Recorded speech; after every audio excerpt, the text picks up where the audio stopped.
Hello and welcome to this show. Today I'm going to be talking to you about a condition that affects women. It's called endometriosis.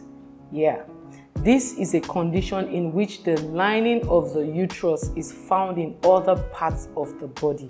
Yes, you heard me right. The endometrium is a layer of the uterus, and this is part of the body that sheds every month during menses. Now, for any reason, whatever reason that makes that tissue, that lining to be found in other area apart from the uterus where it's supposed to be, then it's a condition known as endometriosis. Now, there are different locations in the body where this has been found. I'm just going to run through several of them, so that you can have an idea. It can be found in the ovaries, it can be found in the fallopian tube, it can be found in the cervix, it can be found on the vagina, it can be found on the skin, it can be found on the fingernails. Some people have had it in their brain, some people have it in their face. This lining can be everywhere. It can be in the bladder, can be in the cervix, can be even in the lungs. In some cases, we've had that condition. Now, this is quite scary, right? Or, well, surprising, maybe not scary, yes. Now, what are the things that can cause endometriosis? What are the things that can cause the lining of the uterus to be found in other area apart from the uterus? Now, the number one cause is a condition that we call the retrograde flow of menses, menstrual flow. Now, this is a condition where instead of the menses to flow naturally outside, maybe there's an obstruction, within. It could be an obstruction. It could be that the hymen is, there are different things that can cause it, that affects the flow of the menses. Now, this science has proven to be the number one cause for this endometriosis.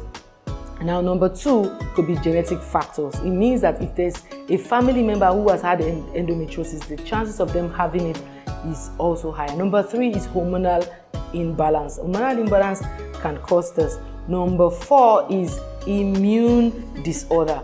Now, normally, when an abnormal cell when a cell is growing abnormally in another part of the body, there are immune bodies whose function are to go and destroy those cells from forming.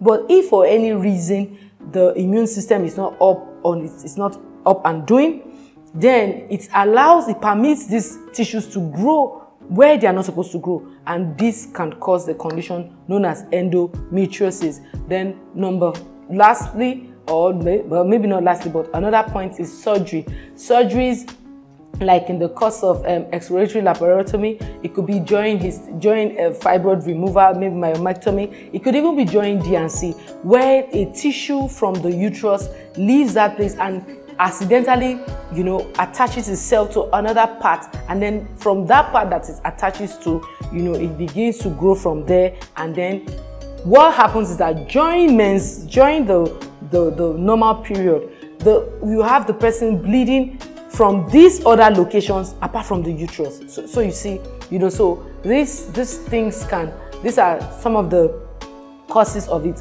Well, some school of thought have shown that sometimes dietary, what you eat, your lifestyle can contribute to it. It may not be a cause, but it may allow these things to grow. So someone who is already predisposed to having endometriosis, who's not been eating well or who's not been eating right, may increase their chances of having this condition. Now, what are the signs of endometriosis? The number one sign of endometriosis that makes the person go to the hospital is pain. When you are talking pain, we are talking serious pain. The person can have pain, very painful menstrual cramp, chronic lower back pain, pain during sex, pain after sex, pain in their intestine, pain when they eat food, pain when they did not eat food, pain. When they go to toilet, they feel pain. They come back from toilet, pain. The pain associated with endometriosis is hellish. So if you know someone, or if you are someone who's been experiencing a lot of pains that you cannot experience, that you cannot explain, maybe it's time for you to go and do further analysis. So it's not to be drinking pain relief, it's to investigate the cause of this pain. For endometriosis, classically, it's pain. The pains, there is headache, there is pain everywhere. That's one clinical classical sign. for endometriosis. Number one classical sign is bleeding between period. I already talked about bleeding between period in another video. I'd like you to go watch that video.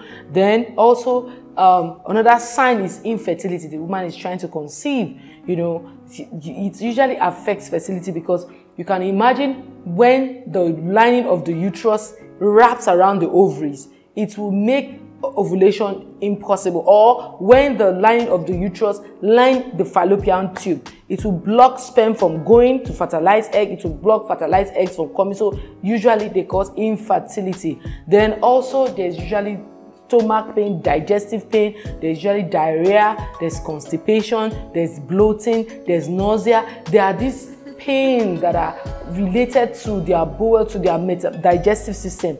You know, so if you experience all these signs, or at least 4 of the signs that I've mentioned, I think it's time for you to book a consultation. Now, how is this going to be diagnosed? Medical history, from you taking history when you come for consultation, we want to do history. Also, we can do some imaging. You can on the simplest form. Sometimes a simple pelvic scan can show that. At other time, a pelvic examination can show that. At some other more intentional tests are CT scan, you know, and then at some other point you can be asked to do exploratory laparotomy for them to find out if they are to be able to do more investigation, and then hormonal assay, hormonal check can be done also.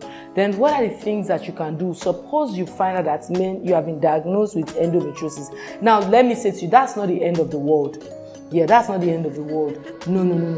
What are there things that can be done? Yes, there are things that can be done to help you to live better. There are things that can be done to help you to make the best of the situation, you know, and who knows, with God there's no impossibility. So I don't ever tell anybody that a case is impossible, because I've had people who have been diagnosed with endometriosis and they've been able to conceive. Yes, I've had people like that.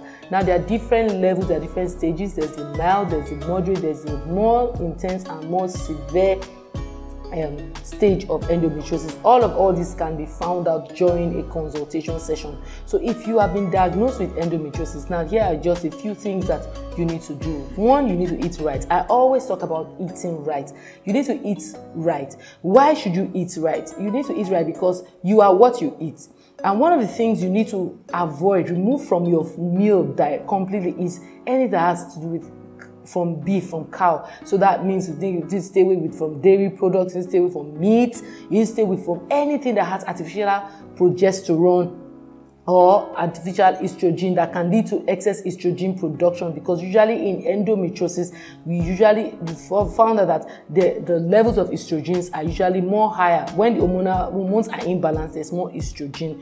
Then you need to avoid smoking. You need to avoid caffeine. You need to avoid alcohol. Yes, you need to avoid alcohol. And then you need to have a lot more vegetables. Now, if you're going to have fruits and vegetables, I don't advise you to have them in smoothie form, because remember, in endometriosis, there are usually digestive complaints associated with it. So the more naturally or whole the fruits or the vegetables are, the less they are going to give you stomach cramps or stomach disturbances. Then also something that you can do is to exercise regularly. What would exercising regularly do? It will make your menses to be light. You know, it makes your menses to be light, that makes your flow to be better. The better the flow, the fewer the complications or the complaints associated with endometriosis. Then another thing that you can do is to manage stress. Yes, because especially if a woman is pregnant, is married and is trying to conceive, there's a lot of stress. So you need to manage stress. There's a video on how to manage stress. I think you should watch those videos and see what you can do, home remedies that you can do and take to help you manage stress.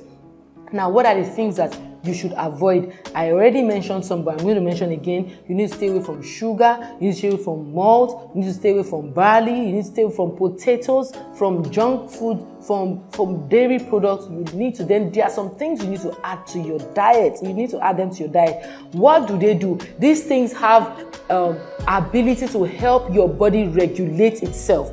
You know, so what are the things that you can take? You need to take in your food. You need to add herbs like basil. You need to add herbs like cinnamon. You need to add herbs like flax seeds, you need to add mints to the things that you take regularly, and don't forget to take water.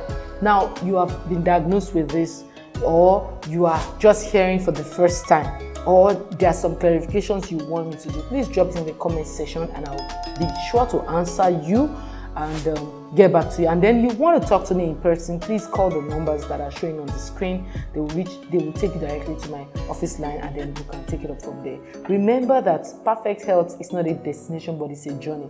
So you should do something today to take care of yourself, to prevent illnesses, and also to be well. I'll see you next time. Remember, my name is Dr. Rita Jabin, and my goal is to get you well and to teach you how to stay well. So see you. Stay well. Bye.